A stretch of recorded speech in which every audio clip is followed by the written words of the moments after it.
to your show.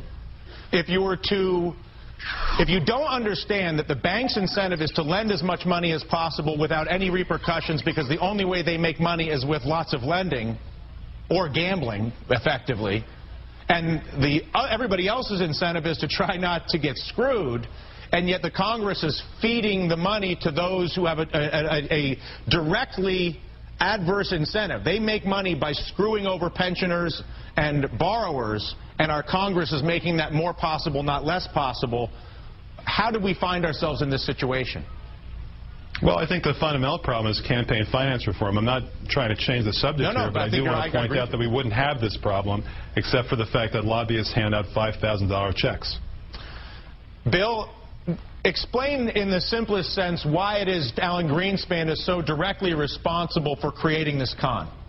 Well, first of all, let me say, Dylan, yours was one of the most succinct explanations of the problem that I've heard, so that was quite a good send-up that you did.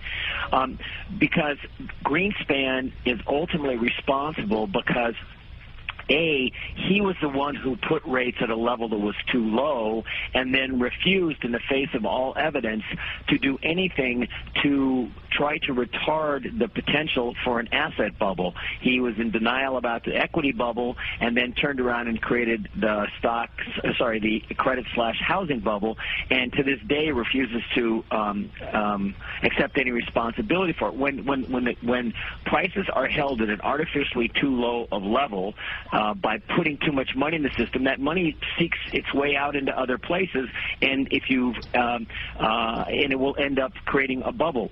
And the more leverage used in the bubble, the more dangerous it becomes. Greenspan not only made the interest rates too low, he advocated the policies and he cheerled for the housing bubble, for instance. He made a speech where he tried to explain why housing could not possibly be a bubble.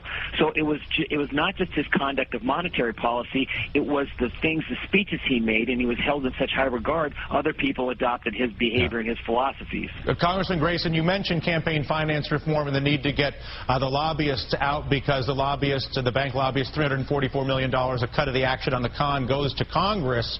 Are you as cynical as that would suggest, that basically Congress knows that they should create transparency and capital requirements, which would end the ability for there to be a con like this, but refuses to do so because they're afraid of losing those checks?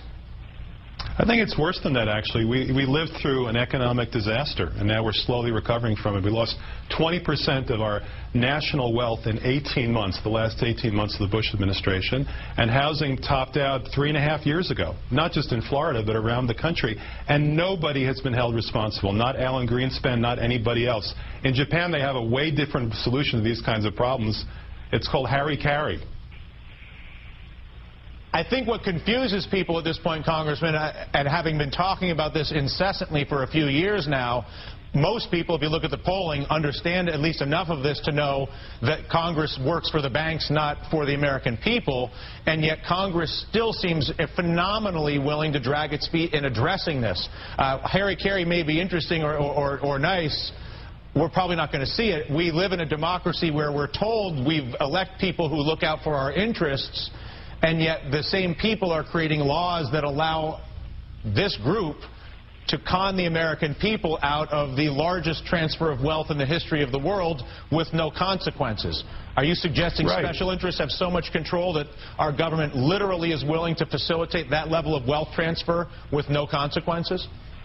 I think that's a fair statement, and I would add to what was said before that we've got the creation of the idea of too big to fail under Alan Greenspan. We've got him gunning the economy through the Y2K money supply increase that led to economic disaster within 4 months. He made mistake after mistake after mistake, and what we never hear from any of these people is, I'm sorry. We don't even hear that. And I think it's because the system is enslaved. Yes, that's right. And the Senate bill, unfortunately, does that. The Senate bill takes whatever possibility there is of somebody who's actually looking out for the consumer and puts that in, of all places, the Federal Reserve as the one responsible to do that. The Federal Reserve, which is actually run by big banks, it's governed by big banks. They choose the people who occupy the seats of power in each regional bank. And yet we're going to be giving them more power. Go ahead, Bill. Dylan, you know, if the American banking system, if the directors and higher-ups there were held personally liable for some of the problems as they are in Brazil, for instance, and as they used to be in this country 70 years ago, then you might get a level of oversight on the banks and have them pursue policies that we would wind up finding less odoriferous. It's not that difficult. You just have to make the guys in charge personally liable for some of the problems, and some of this behavior would go away. Any chance of that, Congressman? Yes, in fact, we're working on a bill to do exactly that, and we've examined what happens in other countries when they make the kinds of mistakes we've seen the last few years in America. And it's not a pretty picture for the people in charge, either in Wall Street or in the Capitol. Listen, Congressman, we appreciate your efforts on our behalf to correct for the con and get the money back and fix the system. And Bill,